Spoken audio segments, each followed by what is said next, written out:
Today I've got two sermons that I dragged out from the past. I'm not going to preach both of them today. I'm going to make reference to them, but I would encourage you. I went back and I looked on our YouTube website or the videos, and August 16th, 2020, during the tail end of the COVID, before we started meeting together, but the title of that message is Forgive Outrageously and Trust Cautiously. Talking about forgiveness today. The next week, a formula for forgiving. Say we should forgive. How do we forgive? I've got 16 or 17 steps that'll lead you right through getting rid of your burden. And so I hope that if it's an area that's of concern to you, that you actually would look those up. The beauty of the, putting the messages on there. My cousin I'd not had contact with her for 30 years. And she was trying to get some things straightened out in her life. She had no relationship with her sisters, her kids, and she started realizing maybe it's not their problem, but mine. And she asked me for help.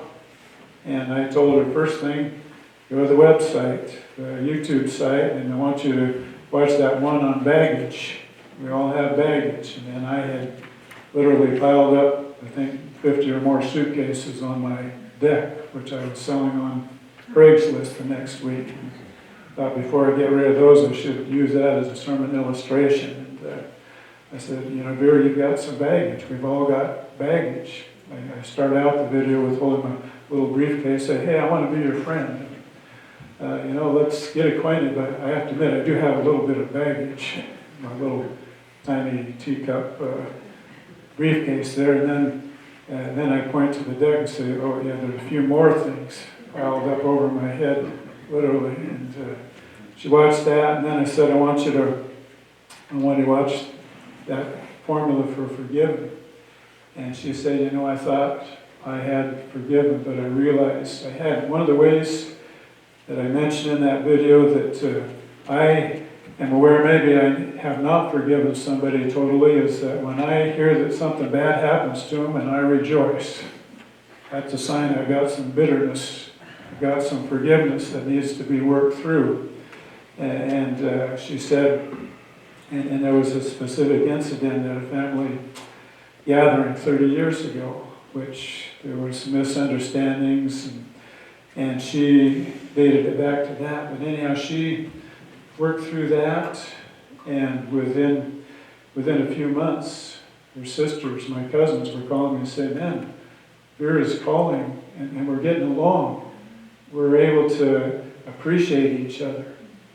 They had a family Zoom call with some other relatives they'd discovered, and Vera was just laughing and happy with them. And then within a few weeks after that, Vera and I exchanged over 1,000 texts during a 1-year period. So it was she meant business, and she wasn't just wasting my time, but really dealing with things. I got a call from her son this last spring. He said, I hate to tell you, Uncle Don, but my mom passed away.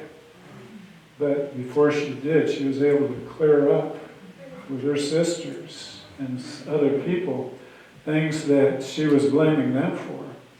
But really, she realized maybe I'm at least part of the problem.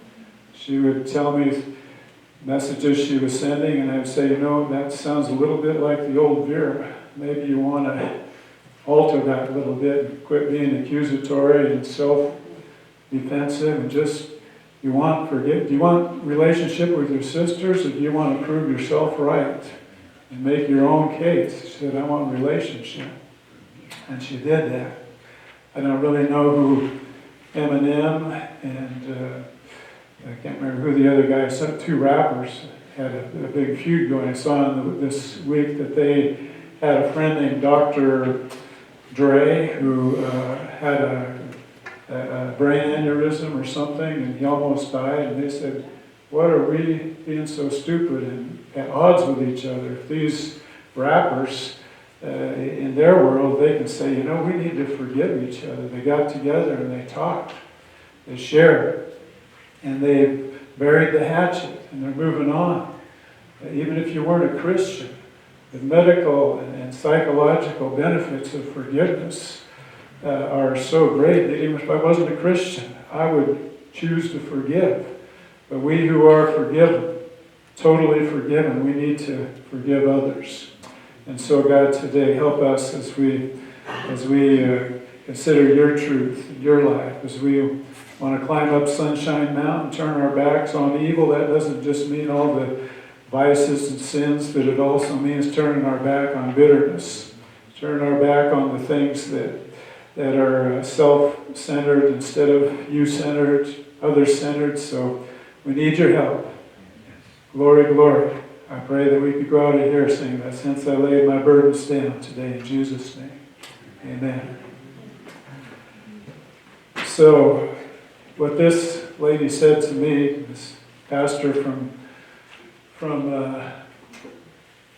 Quincy, she's been there since March of 2019. We're just getting things going for about a year when the COVID hit, and 2 years, and they're getting things going again.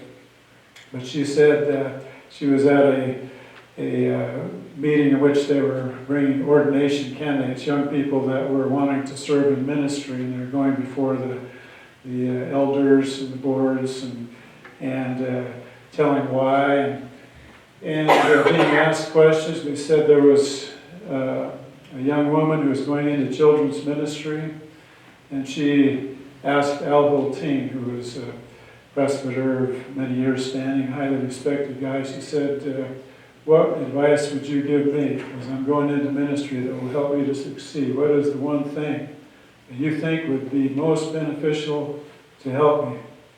And he said something which Kathy said later that everybody in the room just said, wow, and just like, that's profound. What he said was, keep your wounds clean.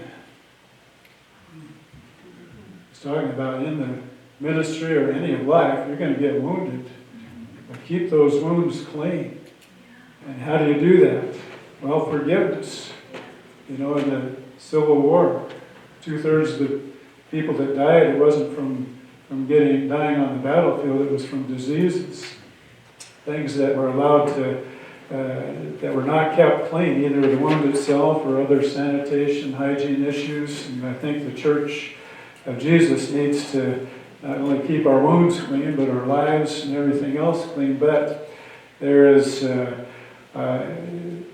tool that helps us through life called forgiveness. And you're going to need forgiveness. You can use this tool every day. There'll be people that pull in front of you on the freeway. There'll be people that offend you at work or school or even in your family. Maybe even in church. Maybe even in church.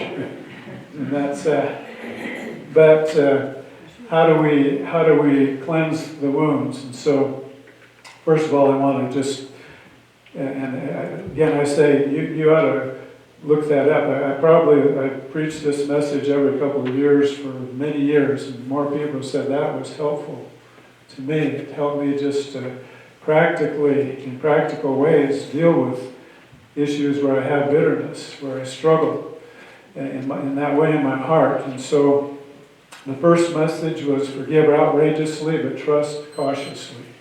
And you may remember on the cross, Jesus forgave outrageously. Father, forgive them. They're crucifying me. I've come here to bring them salvation and life, and here they are, nailed my hands to this cross. They've pierced my brow. They're going to stick a spear in my side and all these things. It's outrageous for him to forgive them. Nothing they could do to earn it. They hadn't done anything. You don't wait till somebody asks you to forgive them before you forgive them. You do it. As soon as you recognize there's something in me that's dealing with this in a way that's going to, they say you drink the poison and you wait for the other person to die. That's what bitterness is. I know of more than one situation in which the person that is so bitter, the other person is not even aware that they are bitter, and they haven't taken the time to deal with those things, and the other person's just going on, and they themselves are shriveling up inside. To forgive is to set a prisoner free and discover that the prisoner was you. And so Jesus forgave there on the cross. He forgave outrageously. He didn't wait for them to even ask for forgiveness, but he trusted cautiously. On the cross, he didn't say, well, I'm going to be leaving, so my mother needs somebody to look after here, so, well, there's a Roman soldier over there who I'm forgiving for nailing me to this cross. Would you take care of my mom? Or there are the Pharisees and the Sadducees. There was one disciple that we read that came back to the foot of the cross. His name was John, the disciple that Jesus loved. That's how John describes him, and he refers to himself in the third person in his gospel. And he said, John, behold your mother, and Mama, behold your son. He was entrusting his mother to a disciple. He was forgiving everyone. And we need to forgive everyone. We need to forgive outrageously. And I think the points in that message will help you to do that, starting with the fact that God will deal with them. All we're doing is releasing them to God's dealing and taking them away from our own, trying to right the scales of justice. That we just forgive outrageously, but we need to be very careful whom we trust. And forgiveness doesn't mean that we trust that person.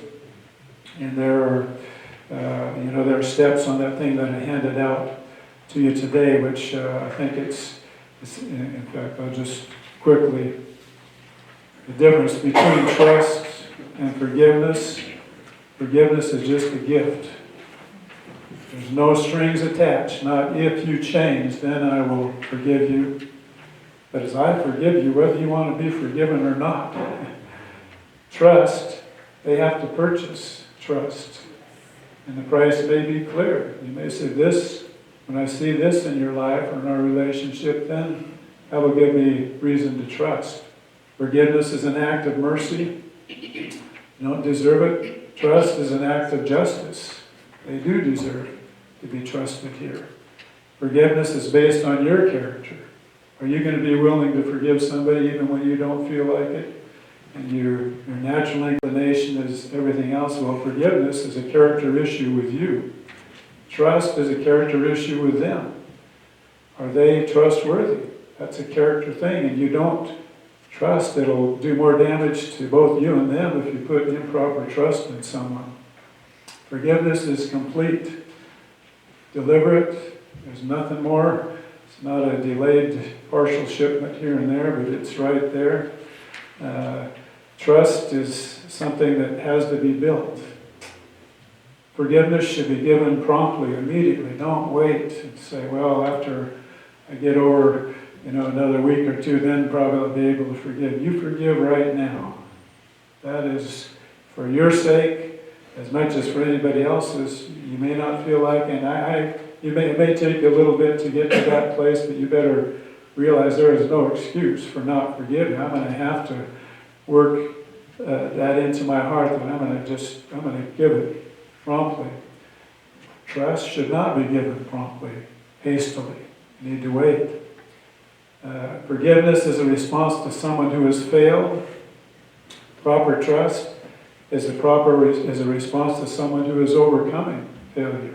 And you don't trust them just because they failed, and you forgive and you wait and you see.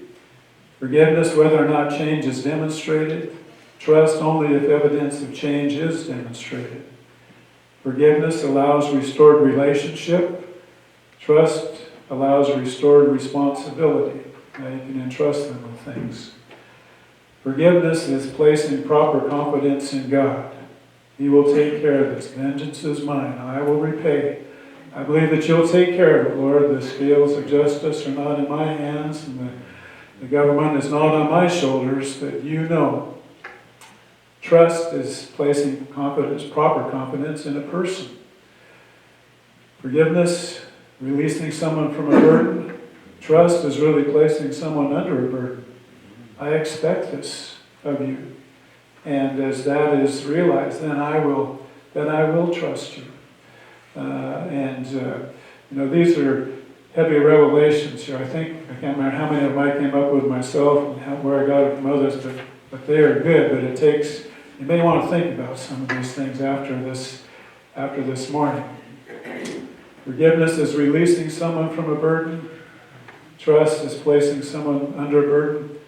Forgiveness is dealing with the past. Forgiveness is dealing with the future. How are we going to walk together? What's going to be everything? What's that? Oh, you said forgiveness twice there. Oh, forgiveness is dealing with the past. Trust is dealing with the future.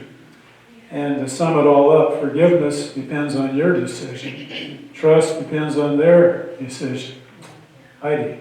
I had John Stolbach told me that you have to learn to forgive, because if you don't, the only one that you keep imprisoned is yourself. That's right. And it is a prison, indeed, and it'll restrict you. But God wants to set us free today. So that's message number 1. That's 9 pages of notes. I've got 14 on the next one. Formula for forgiving, and that's also in there. I've had a chance to speak a few times at baccalaureates where we're trying to help these seniors go into life, face life, and I've decided if I ever get to speak at another baccalaureate, I'm going to speak about forgiveness. There can be students there that have been hurt by their family, by other students, hurt by the teachers that have been hurt and all that, but what can help them? And of course, ultimately the forgiveness comes through Jesus, but to us, and then we can forgive others.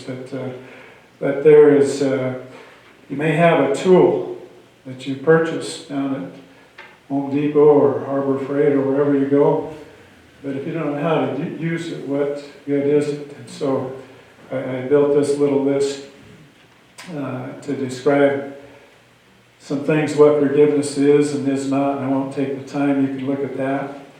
The importance of realizing forgiveness and trust are 2 different issues. I think that helps a lot of people to forgive. Doesn't mean I have to trust them. There are people that I would not trust any farther than I can throw that baby grand piano. But I forgive them, and I can love them.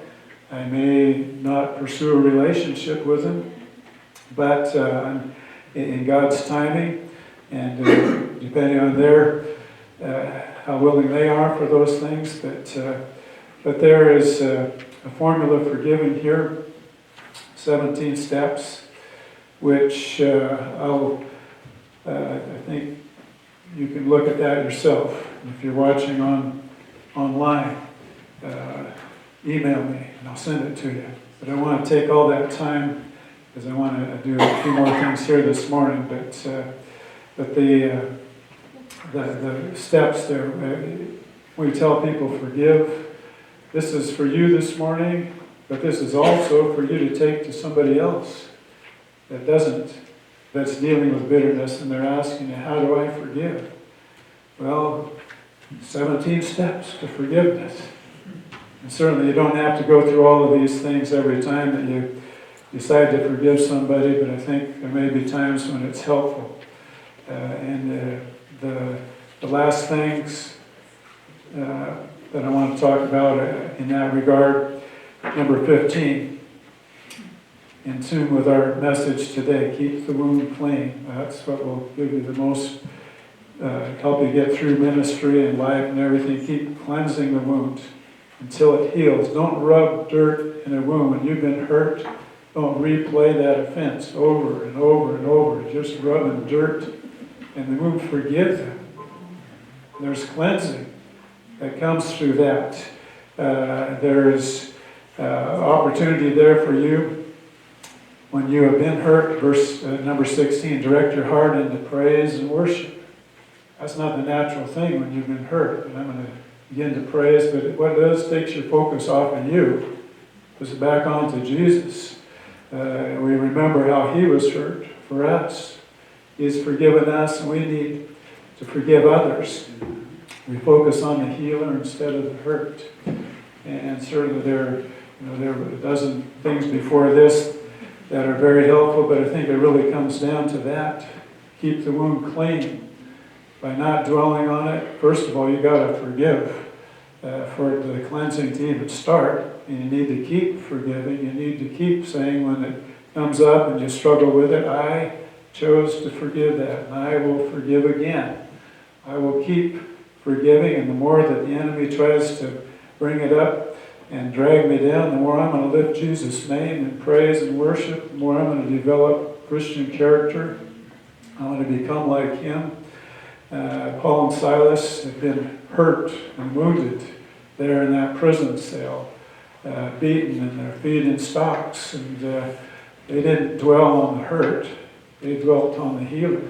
They began singing praises, and what happened? The Lord heard that. He began to tap his feet, and the time with their singing, and the jail doors flew open, and the chains broke off, and not only did Paul and Silas get set free, but so did the jailer and the other prisoners, and all these things that happen when we direct our hearts into praise and worship.